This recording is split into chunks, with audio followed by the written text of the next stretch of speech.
विनम्रता पूर्वक उनको आमंत्रित करता हूं, वो आए।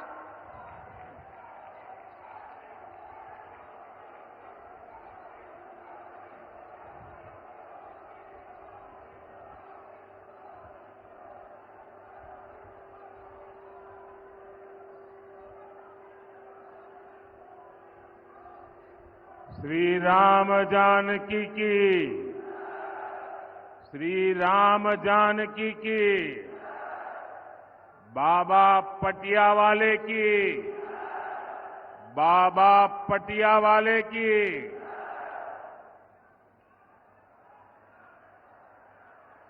मैं वीरों की धरती को, मुरैना की मिट्टी को श्रद्धापूर्वक नमन करता हूं।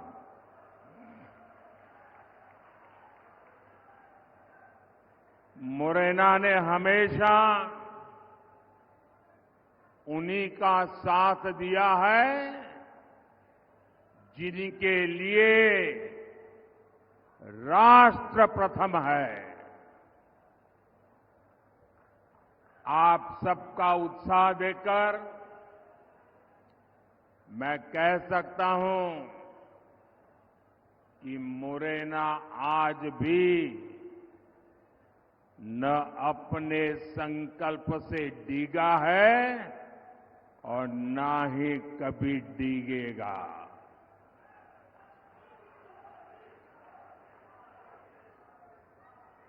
मुरैना ने मन बना लिया है। फिर एक बार, फिर एक बार, फिर एक बार। साथियों, एमपी के लोग जानते हैं कि समस्या से एक बार पीछा छूट जाए तो फिर उस समस्या से दूर ही रहना चाहिए। कांग्रेस पार्टी ऐसी ही विकास विरोधी एक बहुत बड़ी समस्या है। चंबल के लोग कांग्रेस का वो दौर कैसे भूल सकते हैं। कांग्रेस ने चंबल की पहचान खराब कानून व्यवस्था ऐसे क्षेत्र के तौर पर बना दी थी। उस दौर में कांग्रेस ने एमपी को देश के बीमारू राज्यों की लाइन में खड़ा कर दिया था। भाइयों और बहनों, भाजपा की सरकार ने कांग्रेस के बनाए गड्ढों को भरने के बाद एमपी और चंबल को नई पहचान दिलाई है, गौरवपूर्ण पहचान दिलाई है।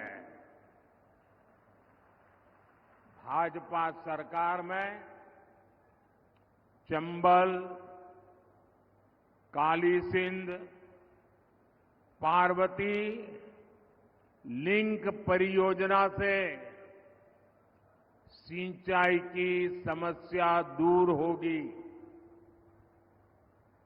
पानी की समस्या को दूर करने के लिए हम मुंदरी बांध जैसे प्रोजेक्ट पर काम कर रहे हैं। करीब 2,500 करोड़ रुपए की लागत से बना ग्वालियर श्योपुर रेलवे ट्रैक हो, आधुनिक इंफ्रास्ट्रक्चर के ऐसे अनेक काम इस क्षेत्र की तस्वीर बदल रहे हैं। यहां लेदर पार्क भी विकसित किया जा रहा है। हमारे साथी ज्योतिरादित्य सिंधिया जी की देखरेख में ब्रांड ग्वालियर को भी मजबूत किया गया है। भाजपा सरकार में हुए विकास को भिंड, मुरैना, ग्वालियर के वो लोग और ज्यादा अनुभव कर रहे हैं जिन्होंने कांग्रेस का वो काला दौर देखा है। 4 जून के बाद हमारे तेज तर्रार मुख्यमंत्री मोहन यादव जी के नेतृत्व में मध्य प्रदेश का विकास और स्पीड पकड़ने जा रहा है।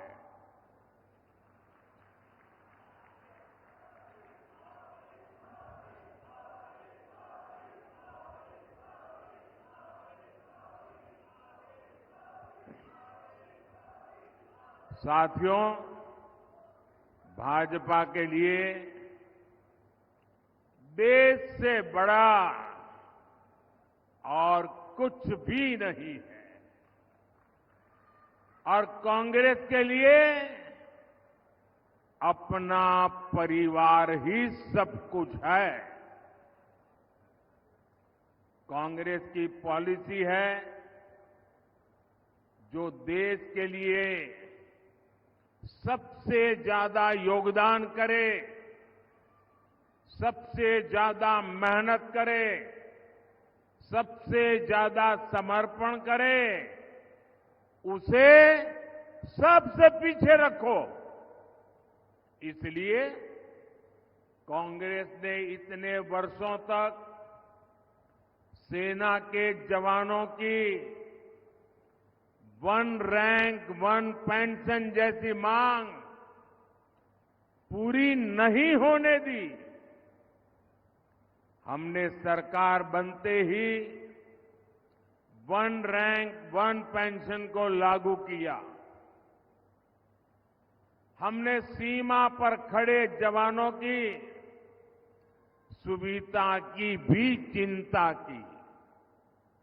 कांग्रेस सरकार ने जवानों के जो हाथ बांध रखे थे, हमने उन्हें भी खुली छूट दे दी। हमने कहा अगर 1 गोली आती है 10 गोली चलनी चाहिए।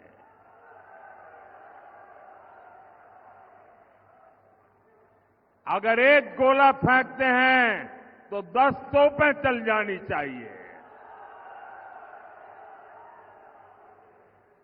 भाई और बहनों, आज हम देश में लाखों स्वयं सहायता समूहों के जरिए महिलाओं की मदद कर रहे हैं।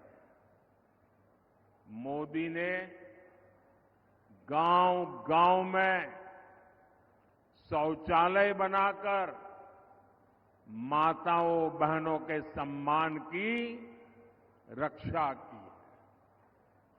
अब अगले 5 वर्षों के लिए मोदी ने 3 करोड़ महिलाओं को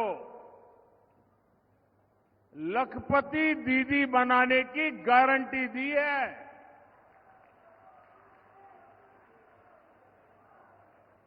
3 करोड़ महिलाएं जब लखपति दीदी बनती है तो उस परिवार की, उस गांव की सारी अर्थव्यवस्था तेज गति से दौड़ने लग जाती है। साथियों, आप सब जानते हैं आजादी के समय कांग्रेस ने धर्म के नाम पर देश का विभाजन स्वीकार किया था। मां भारती के हाथों की जंजीरें काटने के बजाय कांग्रेस ने मां भारती की भुजाएं ही काट दी थी,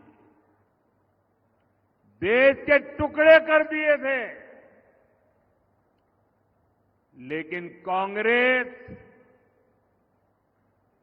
सुधरने को तैयार नहीं है। कांग्रेस को लगता है यही उसके फायदे का रास्ता है, यही उसके फायदे के लिए सरल रास्ता है। आज एक बार फिर कांग्रेस कुर्सी के लिए छटपटा रही है और कुर्सी पाने के लिए भांति भांति के खेल खेल रही है। देश के कोटि कोटि नागरिकों के आंखों में धूल झोंककर सत्ता हथियाने के लिए आपके भविष्य को बर्बाद करने पर तुली हुई है। ये लोग फिर से धार्मिक तुष्टीकरण को मोहरा बना रहे हैं। साथियों, कर्नाटका में कांग्रेस सरकार का राज है और उन्होंने क्या पाप किया है, आप हैरान हो जाओगे। मुझे बताइए कि आपके गांव में कोई आकर के कह दे कि भाई इस गांव में सारे के सारे लोग अब ये नहीं ये हो गए, तो आपको मंजूर होगा क्या? कांग्रेस सरकार ने कर्नाटका में जितने भी मुस्लिम समाज के लोग हैं, उच्च वर्ग के होंगे, धनी होंगे, व्यापारी होंगे, उद्योगपति होंगे, न्यायमूर्ति होंगे, कोई भी होंगे, बस सिर्फ वो मुसलमान होना चाहिए। अगर वो मुसलमान है तो उन्होंने रातों रात एक कागज निकालकर हस्ताक्षर करके उन सबको ओबीसी घोषित कर दिया। अभी ओबीसी घोषित कर दिया तो बहुत बड़ा तूफान हो गया। यानी वहां कांग्रेस ने शिक्षा और सरकारी नौकरी में पहले जिन ओबीसी लोगों को आरक्षण मिलता था, उस ओबीसी समाज में इतने सारे नए डाल दिए कि ओबीसी समाज को जो आरक्षण मिलता था वो उनसे छीन लिया, चोरी छुपी से छीन लिया। और जो मुसलमानों को नया ओबीसी बना दिया था, गैर कानूनी तरीके से बना दिया था, संविधान के विपरीत बना दिया था, बाबा साहब आंबेडकर की भावना के विरुद्ध बना दिया था, उस मुस्लिम समाज को ओबीसी को जो मिलता था वो लूट करके उनको दे दिया। आप सबको मालूम है, जब देश का संविधान बना, महीनों तक माथापच्ची हुई, चर्चाएं हुई, देश के गणमान्य लोगों ने चर्चाएं की। बाबा साहब आंबेडकर में उन चर्चाओं के आधार पर संविधान को लिखा गया और सबने सोच समझ करके तय किया कि देश की एकता अखंडता के लिए देश का संविधान किसी भी सूरत में धर्म के आधार पर आरक्षण नहीं देगा। बाबा साहब आंबेडकर ने कहा, धर्म के आधार पर आरक्षण नहीं दिया जा सकता और इसलिए कांग्रेस ने धोखेबाजी की, पिछले दरवाजे से किया। खुद बाबा साहब आंबेडकर की पीठ में छुरा भोंक दिया। लेकिन वोट बैंक और तुष्टीकरण में डूबी कांग्रेस कर्नाटका का यही मॉडल पूरे देश में लागू करना चाहती है। साथियों, कांग्रेस दलितों का, पिछड़ों का, आदिवासियों का हक छीनने का षड्यंत्र लंबे समय से कर रही है। 19 दिसंबर 2011 को जब उनकी सरकार थी, तब की कांग्रेस की केंद्र सरकार धर्म के नाम पर आरक्षण देने का एक मुसद्दा, एक नोट कैबिनेट में लेकर आई थी। इस कैबिनेट नोट में एक कहा गया था कि ओबीसी समाज को जो 27% आरक्षण मिलता है, मंडल कमीशन के अनुसार जो आरक्षण मिलता है, उस आरक्षण का एक हिस्सा काट करके 27% में से एक टुकड़ा काट करके मजहब के नाम पर दिया जाएगा। सिर्फ 2 दिन बाद 22 दिसंबर 2011 को इसका आदेश भी निकल दिया गया। बाद में आंध्र प्रदेश के हाई कोर्ट ने कांग्रेस सरकार के इस आदेश को रद्द कर दिया। ये सुप्रीम कोर्ट में गए, लेकिन राहत नहीं मिली। तब 2014 में कांग्रेस ने घोषणा पत्र में लिखा कि धर्म के आधार पर आरक्षण देने के लिए कानून बनाना पड़े तो कानून भी बनाएंगे। तो 2014 में ओबीसी समाज जग गया, दलित समाज जग गया, आदिवासी समाज जग गया और उन्होंने तय किया कि ये लोग तो अगर ये करेंगे तो हमारी तो आने वाली पीढ़ियां बर्बाद हो जाएगी, हमारे सपने चूर चूर हो जाएंगे। और उसके बाद इस समाजों ने एक होकर के कांग्रेस के सपनों को मिट्टी में मिला दिया, उनको सत्ता से बाहर कर दिया। फिर भी सुधरने को तैयार नहीं है। अब ये वो अधूरा काम पूरा करने के लिए फिर से नई चाल चलने लगे हैं।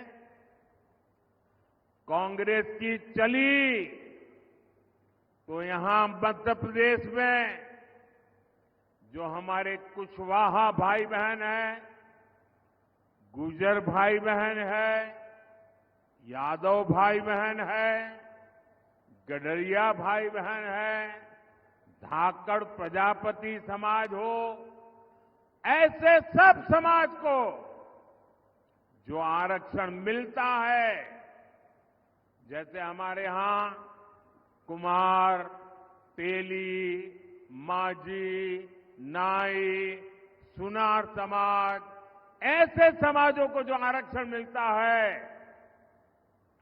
कांग्रेस इन सभी ओबीसी जातियों से उनका हिस्सा छीनकर अपने चहेते वोट बैंक को मजबूत करने के लिए उनके चरणों में देने का मन बना करके बैठी है। आप मुरैना के लोग मुझे बताइए, क्या आप ऐसा पाप होने देंगे? पूरी ताकत से बताइए। उनको जरा डर लगे, ऐसा करिए। क्या ऐसा होने देंगे? ये ओबीसी का हक छीनने वालों को पूरी तरह साफ कर देंगे, चुन चुन करके साफ कर देंगे, हर पोलिंग बूथ में साफ कर देंगे। साथियों, भाजपा सबका साथ, सबका विकास के मंत्र पर चलने वाली पार्टी है। भाजपा सरकार अगर जरूरतमंदों को कोविड के समय अगर राशन की जरूरत है तो कोई भेदभाव नहीं, न जाति का भेदभाव, न धर्म का भेदभाव, जरूरतमंद 80 करोड़ लोगों को मुफ्त राशन देता रहा। क्या कभी आपने कोई शिकायत सुनी है? आपने कभी सुना है कि हमारे गांव में वो मुसलमान भाई है इसलिए उसको मिलता नहीं है? कभी सुना है? भाइयों बहनों, भाजपा सरकार ने 4 करोड़ गरीबों को पक्के मकान दिए। ये घर बिना भेदभाव हर धर्म के लोगों को मिले हैं। क्या किसी गांव में ने कोई शिकायत सुनी है कि भाई धर्म के आधार पर मुझे मकान नहीं मिला? ऐसा सुना है क्या? यहां भाजपा सरकार है कि नहीं है? दिल्ली में भाजपा सरकार है कि नहीं है? कोई भेदभाव की खबर सुनी है क्या? भाजपा सरकार ने 11 करोड़ घरों तक पीने का पानी का कनेक्शन पहुंचाया है।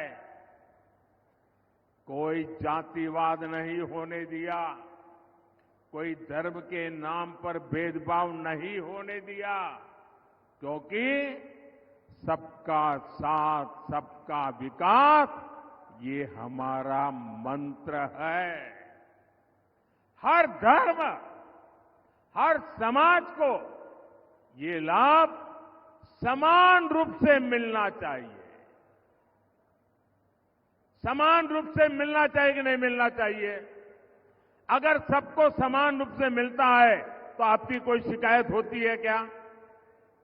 लेकिन अगर कांग्रेस आती है तो ये सारी सुविधाएं दलितों, पिछड़ों, आदिवासियों और सामान्य वर्ग के गरीबों को नहीं मिलती।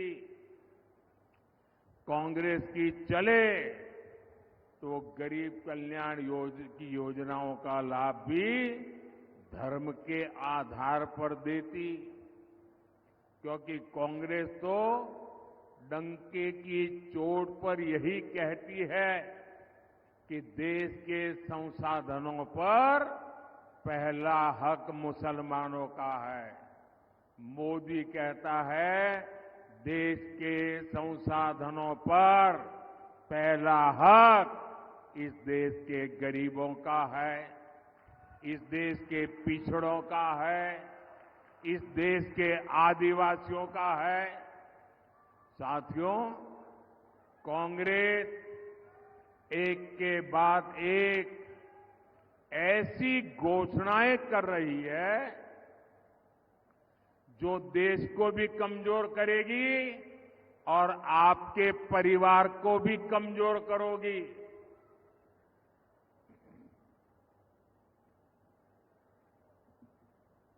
आपने सुना होगा इन दिनों कांग्रेस के शहजादे अब आजकल वो जरा इतने चिंतित है कि आए दिन उनको मोदी का अपमान करने में मजा आता है। मोदी के लिए भला बुरा कहना उनको मजा आ रहा है। वो कुछ भी बोलते जा रहे हैं और मैं देख रहा हूं सोशल मीडिया में, टीवी में बहुत सारे लोग चिंता जताते हैं कि भाई ये भाषा अच्छी नहीं है। ऐसी भाषा देश के प्रधानमंत्री के लिए बोलना ठीक नहीं है, ऐसा लोग सोशल मीडिया में कहते हैं। कुछ लोग बहुत दुखी हो जाते हैं कि मोदी जी को ऐसा क्यों बोला, देश के प्रधानमंत्री के लिए ऐसी भाषा का क्यों प्रयोग किया, देश के प्रधानमंत्री को कभी कोई ऐसा बोलता है क्या। मेरी सबसे विनती है कि कृपा करके आप दुखी मत होइए, आप गुस्सा मत कीजिए। आपको पता है वे नामदार है, हम तो कामदार हैं। और नामदार तो कामदार को सदियों से ऐसे ही गाली गलौज करते आए हुए हैं, ऐसे ही ठोकर मारते आए हुए। तो भाई मैं तो आप में से आता हूं, गरीबी से निकला हूं। अगर 5-50 गालियां पड़ जाएगी तो पड़ जाएगी, आप गुस्सा मत कीजिए। मैं सबको कहता हूं, आप लोग नाराजगी मत व्यक्त कीजिए।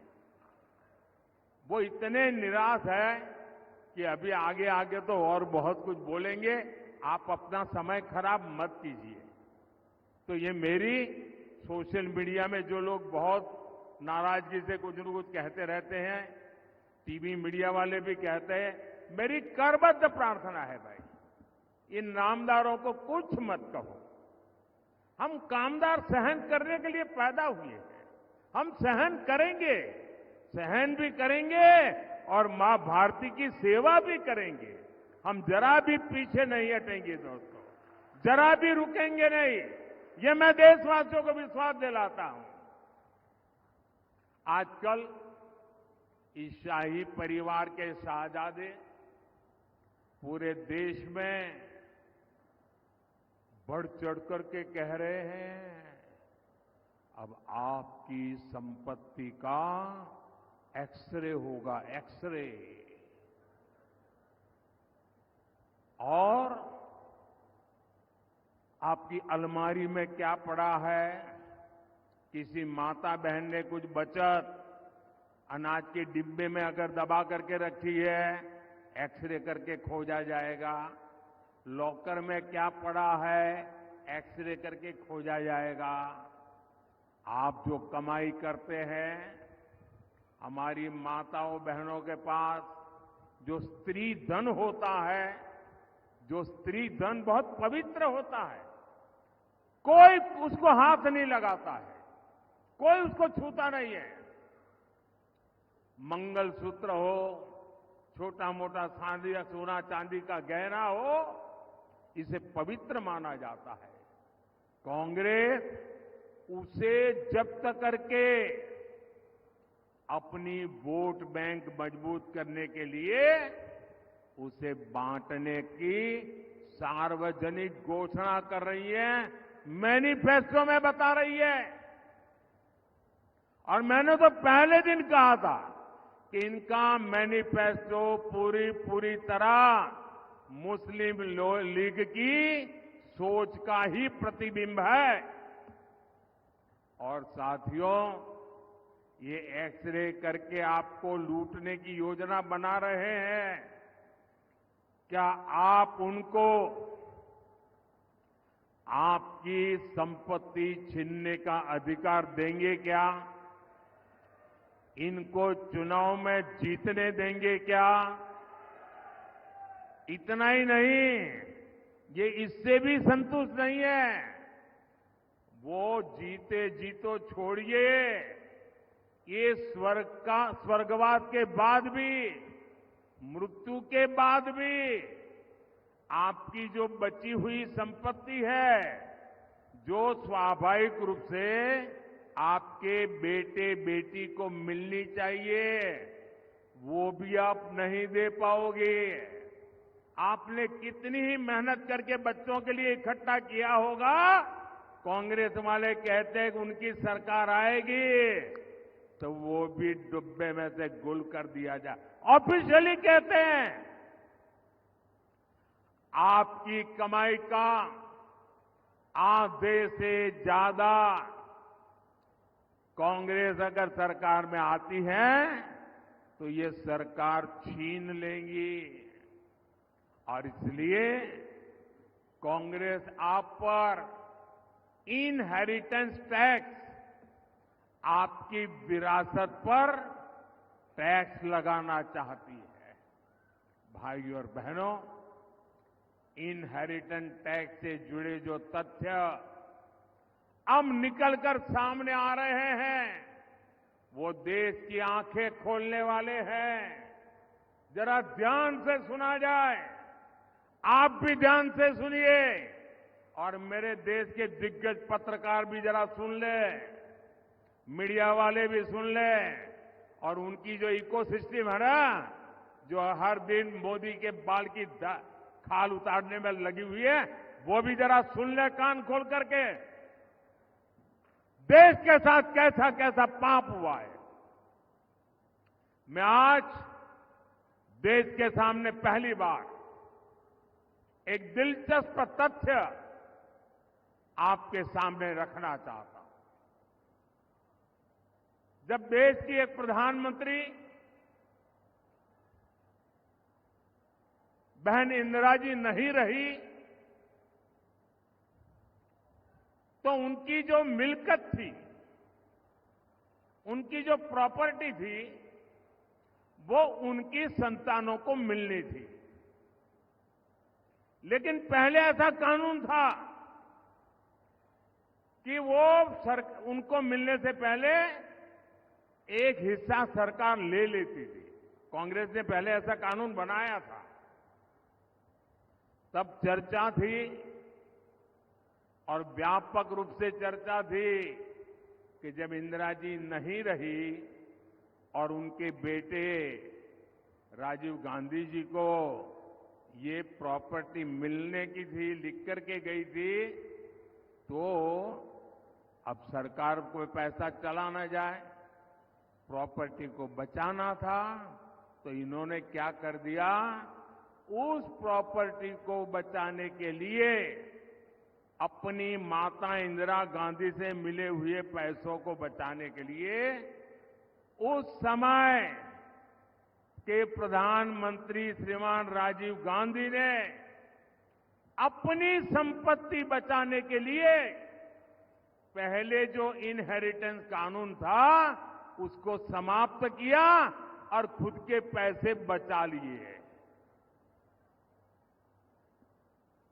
खुद पर आई तो कानून हटा दिया और अब वहां मामला निपट गया। तो आज फिर सत्ता पाने के लालच में ये लोग वही कानून ज्यादा कड़ाई से वापस लाना चाहते हैं। बिना टैक्स के अपने परिवार की 4 पीढ़ियों की अकूत धन दौलत हासिल करने के बाद अब ये लोग आप जैसे सामान्य मानवी की विरासत, आपकी मेहनत की कमाई, जो आपने अपने बच्चों के लिए बचत करके रखा है, उस पर टैक्स लगा करके आधी संपत्ति लूटना चाहते हैं। और इसलिए ही तो देश कह रहा है कांग्रेस की लूट जिंदगी के साथ भी और जिंदगी के बाद भी।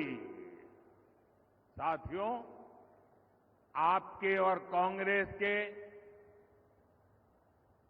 आपके साथ खिलवाड़ करने के उनके जो इरादे हैं, कांग्रेस के इन खतरनाक इरादों के बीच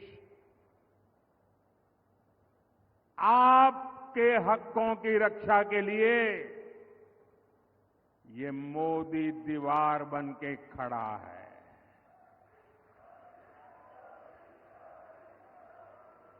ये गाली गलौज इसलिए हो रहा है क्योंकि मोदी 56 इंच का सीना तान करके खड़ा हो गया है।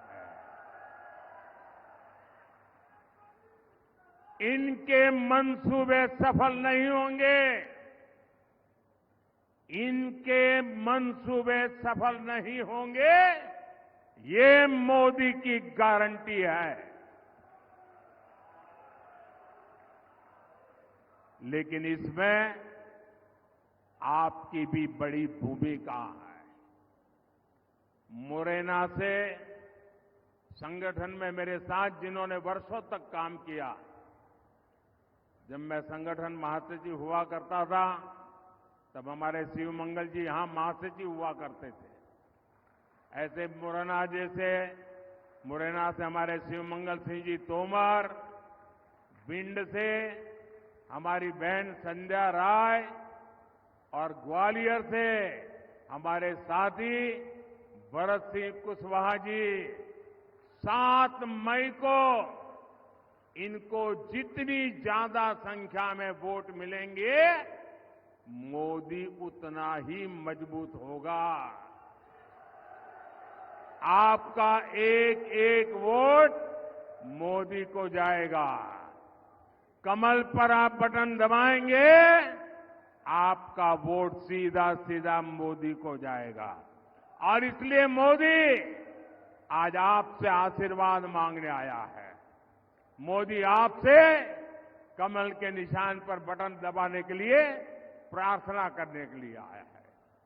तो घर घर जाएंगे, मतदान करवाएंगे, हमारे साथियों को जिताएंगे, पोलिंग बूथ जीतेंगे, पक्का करेंगे। अच्छा, मेरा एक काम करोगे? मेरा आपसे अनुरोध है कि आप घर घर जाकर के ये भी कहना कि मोदी जी आए थे और मोदी जी ने आपको प्रणाम कहा है। मेरा प्रणाम पहुंचा देगा? मेरा प्रणाम पहुंचा दोगे? बोलिए मेरे साथ, भारत माता की, भारत माता की, भारत माता की।